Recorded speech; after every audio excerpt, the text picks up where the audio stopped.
আগামী ১৬ ডিসেম্বর থেকে সকল ধরনের অনিবন্ধিত মোবাইল ফোনগুলো বাতিল হতে যাচ্ছে এমনটি জানিয়েছেন বিটিআরসি কর্তৃপক্ষ। মূলত চোরাই, নকল এবং অরেজিস্ট্রেশনকৃত মোবাইল ফোনগুলো এই ১৬ ডিসেম্বরের পর থেকে আর কোনো সিগন্যাল বা নেটওয়ার্কের আওতাভুক্ত থাকবে না। মূলত গ্রাহকের ডাটাকে আরও বেশি সংরক্ষিত এবং সরকারি খাতকে আরও বেশি উন্নত করার জন্য বিটিআরসি এই ধরনের পদক্ষেপ নিয়েছে বলে জানি। আর এই ঘোষণার পাশাপাশি আরও একটি ঘোষণাপত্র এসেছে, যেখানে প্রতিটি মোবাইল ফোন কেনার জন্য ৫৭% ভ্যাট ও ট্যাক্স আরোপ করা হয়েছে।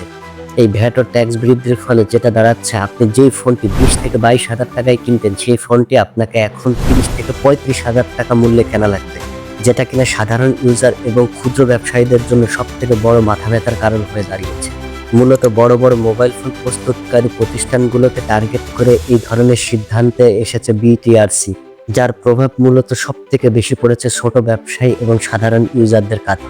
আর এই ৫৭% ভ্যাটকে কমিয়ে ১৫%-এ আনার দাবিতে গত বুধবারে বিটিআরসি ভবন ঘেরাও করে আন্দোলন শুরু করে সাধারণ ব্যবসায়ী।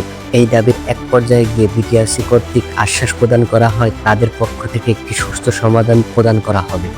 পরবর্তীতে যতটুকু জানা গেছে, এই সিদ্ধান্তকে সরিয়ে আগামী মার্চ মাস পর্যন্ত এই সিদ্ধান্তকে বর্ধিত করা হয়েছে। তবে এখানে আমার কিছু ব্যক্তিগত মতামত আমি প্রদান করতে চাই। দেখুন, আমাদের দেশের ম্যাক্সিমাম মানুষই আনঅফিসিয়াল ফোন কিনে অভ্যস্ত। আর এই আনঅফিসিয়াল ফোনের চাহিদা যত বেড়েছে, আমাদের দেশে ব্যাঙের ছাতার মতো কিন্তু মোবাইল ব্যবসায়ীদের সংখ্যা আরও বেড়েছে। আমি মনে করি এখানে দুটো দিক আছে। প্রথমটি হচ্ছে, আনঅফিসিয়াল ফোন থাকলে যেমন সরকারের বড় রাজস্বের ক্ষতি হবে, ঠিক তেমনি আনঅফিসিয়াল ফোনকে যদি উঠিয়ে দেওয়া হয়, আমাদের মতো নিম্ন মধ্যবিত্ত মানুষের ফোন কেনাটা অনেক বেশি কষ্টকর হয়ে যাবে।